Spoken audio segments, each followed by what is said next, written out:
लेकिन जिस वक्त मैंने देखा कि 8 विकेट्स गिर गई और स्कोर अभी तक सिर्फ 250 है तो बहुत ही अफसोस हुआ। दिल जो है वो दहक सा गया। क्यों रहा? हमारे 50 हो गए, साईं मयूब साहब 50 हो गए, चलो या क्या कोई निशान हैदर मिलेगा क्या, या सितारा इम्तियाज मिलेगा? 50 की वैल्यू रखी हुई आप लोगों ने अपनी यार। 100 किसको बोलते हैं यार? आपसे तो 50 हो रहे हैं, जो आपका प्रीमियम बैट्समैन उसका हाल देखा क्या हुआ है कि भाई ये बाबर आजम कर रहा क्या है। मतलब कि लास्ट सेंचुरी नेपाल के खिलाफ की थी, उसके बाद ना T20 ना वनडे ना टेस्ट ना घर ना बाहर कोई सेंचुरी ही नहीं है, तो फिर दुनिया नेपाल आजम ही बोलेगी ना भाई। जब आप पिंडी के ग्राउंड पे, जो कि दुनिया का सबसे फ्लैटेस्ट टेस्ट स्टेट्स के हिसाब से कंसिडर किया जाता है, वहां पे आप रन नहीं करोगे, बांग्लादेश के सामने रन नहीं करोगे, तो कब रन करोगे? कि भाई स्पिनर की बात करते हैं तो उनके पास स्पिनर अच्छे हैं, बैटिंग की बात करते हैं तो हमारे बैट्समैन सारे फेल हो गए, तो हम किस चीज बेस के ऊपर अपनी पिच बनाए? ये तो हमारा हिस्सा है ना, हम पाकिस्तानी है, हम मेजबान है, हमने बनानी है पिच, तो हम किस बेस पे बनाए? स्पिनर पे, फास्ट बॉलर पे, बैट्समैन पे, किस चीज पे? हम बाबर आजम के ऊपर खासतौर से इसलिए बात होती है क्योंकि पूरे पाकिस्तान को ये बताया गया कि 70-75 सालों में तुम्हारे पास उससे बड़ा कोई बैटर ही पैदा नहीं हुआ भाई, यही क्रिकेट है, यही और क्रिकेट ही बाबर है। देखें, ये उनकी 15वीं इनिंग थी जिसमें उन्होंने 50 नहीं की। वो अपने आप को किंग बाबर कहते हैं, उनके फैन उनको कहते हैं कि वो किंग है, मगर किंग ऐसा होता है कि जो 15 इनिंग में एक 50 नहीं कर सके, और उनमें इतने फॉल्ट नजर आने लगे हैं अब कि उनका जो बल्ला है और उनका जो पैर है वो बहुत डिफरेंट तरीके से चल रहा है। और मैं हैरान इस बात से हूँ कि एक ऑफ स्पिनर की बॉल पर वो बैक फुट पे जाके लेग फोर हो गए, ये कैसे हो सकता है? आपको फ्रंट फुट पे वो खेलते हैं, इसीलिए मैं बार बार कह रहा हूँ कि इनको टेस्ट क्रिकेट खेलना भूल गए हैं। ये वो टेस्ट क्रिकेटर्स नहीं है कि जो कि होने चाहिए, ये तो अजीबोगरीब तरीके से खेल रहे हैं। यार मेरे ख्याल में बाबर आजम ड्रॉपलिंग होकर निकाला जाएगा, अब निकालना ही रह गया इसको, बल्कि धक्के मार के निकाला जाएगा, आप यूं समझ लीजिए। क्योंकि देखिए, आप रहेंगे, क्रिकेट होगी तो आप ग्राउंड में रहेंगे ना, आपके नाम का अचार थोड़ी डालेगा आदमी, बाबर आजम बेडशीट, बाबर आजम साबुन, बाबर आजम, मतलब ये तो वो उस अरशद के साथ चल सकता है, बाबर के साथ कुछ नहीं चलेगा। हमारे कुछ एक्स क्रिकेटर कहते हैं कि ये विराट कोहली से बेटर प्लेयर है क्योंकि ये जो है सॉलिड खेलता है, इसकी अच्छा कुछ तो कहते हैं बेटर है और कुछ आगे ये पेश कराते हैं कि इसकी टेक्निक विराट कोहली का सचिन तेंदुलकर द ग्रेट सचिन तेंदुलकर से बेहतर है। जय हिंद दोस्तों, पाक क्रिकेट का डाउनफॉल शुरू हो चुका है।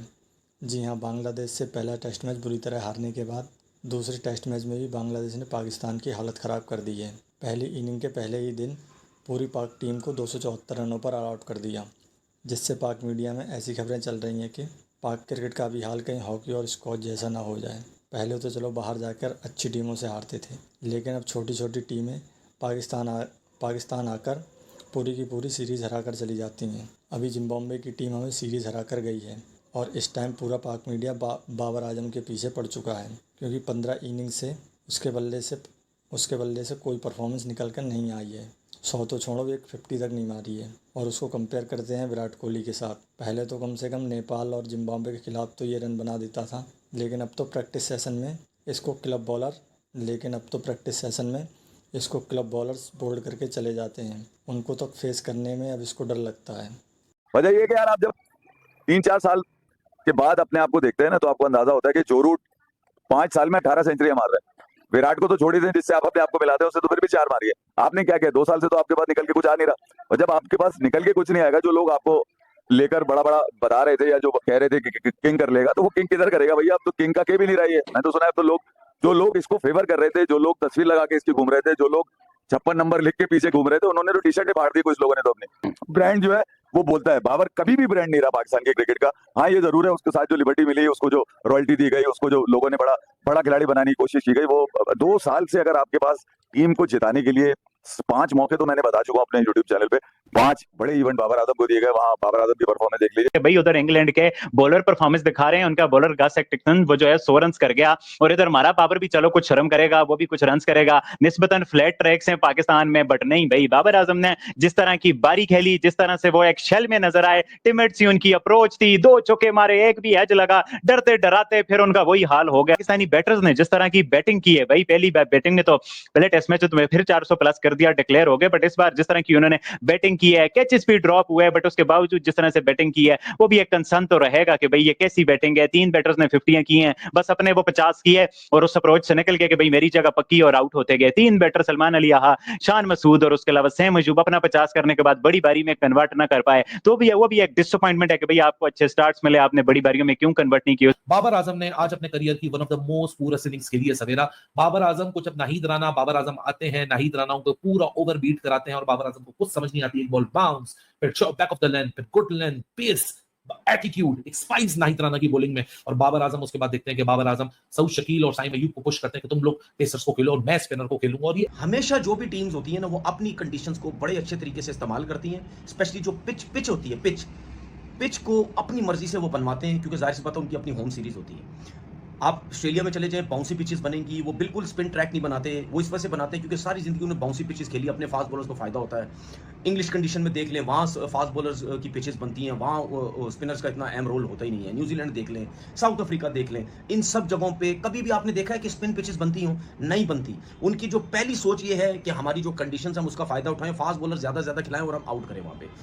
इसके बरक्स आप इंडिया की तरफ आ जाएं, इंडिया क्या करता है टेस्ट क्रिकेट के अंदर? क्या इंडिया फास्ट बॉलर्स की सपोर्टिंग की पिचेस बनाता है? नहीं, फ्लैट पिचेस होती हैं, वो अपने फास्ट बॉलर्स को वो नया बॉल उनका करते हैं, 4-4 5-5 ओवर्स करते हैं, उस पर अगर उनको विकेट्स मिलती है तो ठीक है, वरना उसके बाद आपने देखा होगा पहले दिन ही, टेस्ट मैच के पहले दिन के अंदर ही अगर इंडिया पहले बॉलिंग कर रहा है तो 8-8 10-10 12-12 ओवर के बाद स्पिनर आ जाते हैं। तो वो क्या करते हैं, नया बॉल फास्ट बॉलर से 3-3 4-4 ओवर का करवाते हैं, उसके बाद स्पिनर आ जाते हैं, दोनों एंड से स्पिनर बॉल करते रहते हैं। अगर उन्होंने विकेट्स ली तो ठीक है, वरना जितनी देर में बॉल पुराना होता है तो इतनी देर में फास्ट बॉलर आ जाते थे, वो रिवर्स स्विंग करके वहां विकेट लेते थे, वरना तो फास्ट बॉलर की बारी नहीं आती।